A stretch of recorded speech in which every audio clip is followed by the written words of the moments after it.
Robert Whittaker has been doing some media and he says he would like to fight Sean Strickland. He said that in an interview with Submission Radio that he would like to return around August or September when the UFC is coming back to Australia, and he mentioned Sean Strickland as a logical opponent.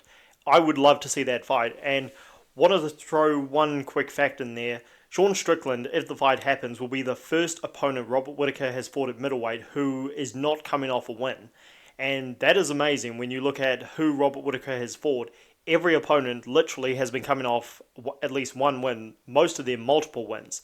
A lot of them the best winning streaks of their careers. So that just tells you, again, how stacked Robert Whittaker's resume is. And Sean Strickland isn't really coming off that bad of a loss at all, because that fight against Dricus du Plessis was so damn close, it could have gone either way. So it's not really the same as a serious loss. And I not only would really like to see that fight, but I think it is a very, very close and hard fight to predict, because a lot of people, I think, are overlooking Sean Strickland again. And I just find that to be crazy, given what Sean Strickland did to Israel Adesanya, and, again, how you could very much make a case for him beating Dricus du Plessis. I will break down that fight in greater detail once it is announced, but Robert Whittaker, one of his best weapons by far is his jab. He uses that to great effect against pretty much everybody he fights, even the fights he loses. Against Israel Adesanya in the second fight, I thought he won it. He out-jabbed Adesanya and popped his head back repeatedly. Against Dricus du Plessis, he was landing solid combinations on du Plessis up until he got knocked out.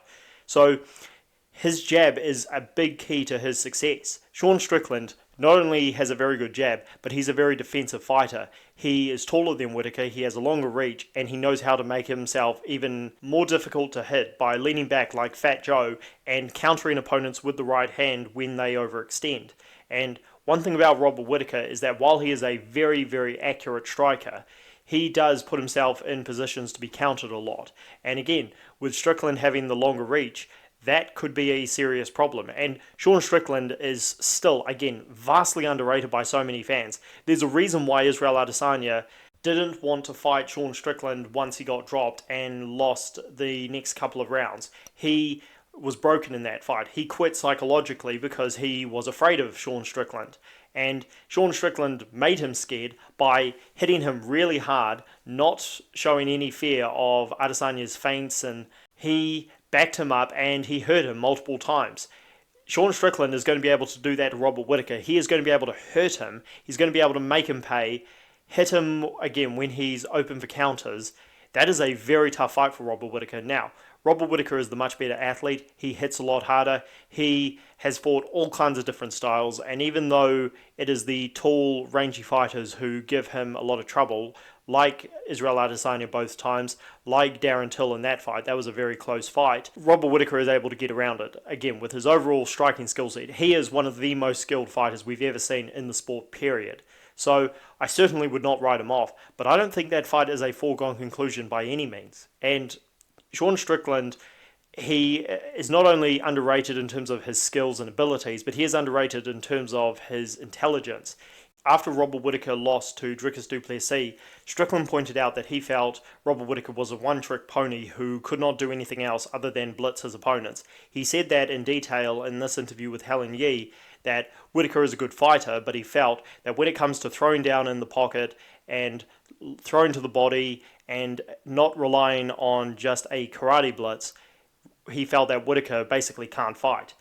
And I don't agree with all of that, because Whittaker showed after he was rocked by Paulo Costa that he can throw back. That's what he was doing before the round ended. So Whittaker can fight, but again, like all fighters, he has his limitations. He can be beat, just like anyone. So again, do not write Sean Strickland off if that fight happens. I am a huge fan of both fighters. Robert Whittaker has been one of my favourite fighters for many years.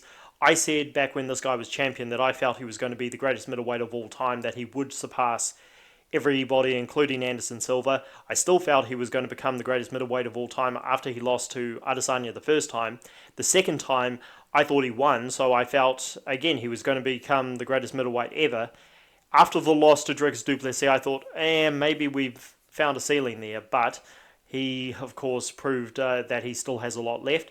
we'll see if that is enough to beat somebody like Sean Strickland. But aside from what he has accomplished, I just massively respect Robert Whittaker as a man and what he stands for and how he carries himself. Sean Strickland is another guy who I was super happy for him after he defeated Israel Adesanya and what he stands for. Again, true man of integrity. I am a huge fan of both guys. May the best guy win if this fight does happen. So again, let me know what you guys think down below about who you think would win, what you think about this fight in general, and the winner definitely deserves a title shot 100%. If this fight is made, you can imagine that Adesanya is going to get the title shot against DDP, and that would put Jared Cannonier against Khamzat Chimaev. All great fights, all very interesting fights in the UFC middleweight division. I hope we get all three personally. Let me know what you guys think down below. Be sure to like the video and subscribe to the channel for more.